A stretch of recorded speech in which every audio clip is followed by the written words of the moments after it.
My experience in singing some of your arrangements is that there are a lot of shifts, rhythmic shifts.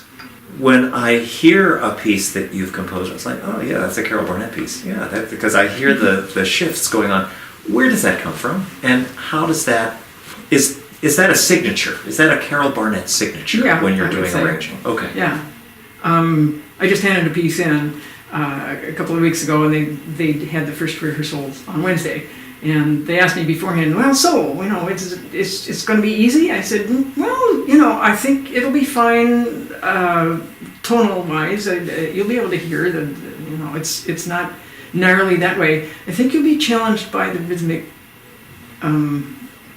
complexity, or just the shifting of it? Complexity, but just, it's not all in 4/4. And the reason that is because I get bored with 4/4.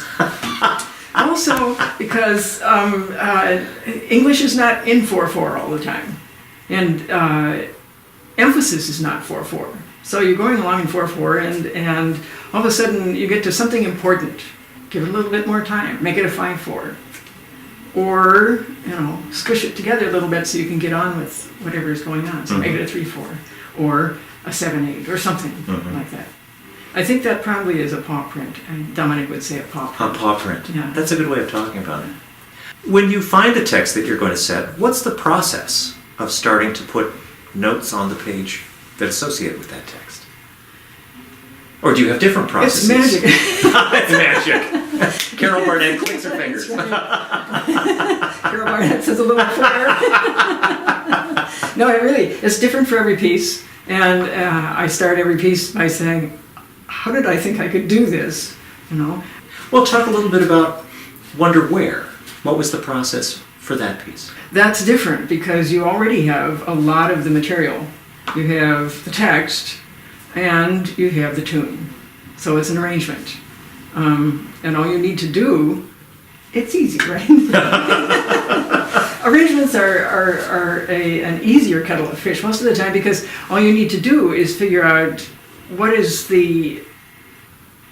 the feeling behind the text, how does the melody express it, and then how can you enhance that so that it makes a wonderful piece rather than just a setting verse by verse of what it was. So Wonder Where, for instance, starts out very, very softly with one section, then we layer on another section, 3 sections, 4 sections. By that time we're in verse 4. And after that we can start having fun because, where are the Hebrew children? They're going to go to heaven. Where are the,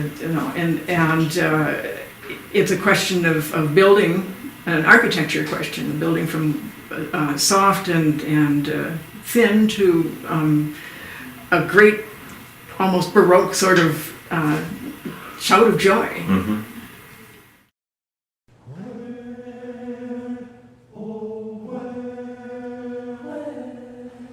Wonder where is good old Daniel? Wonder where is good old Daniel? Wonder where is good old Daniel? Way over in the promised land. He was cast in the den of lions.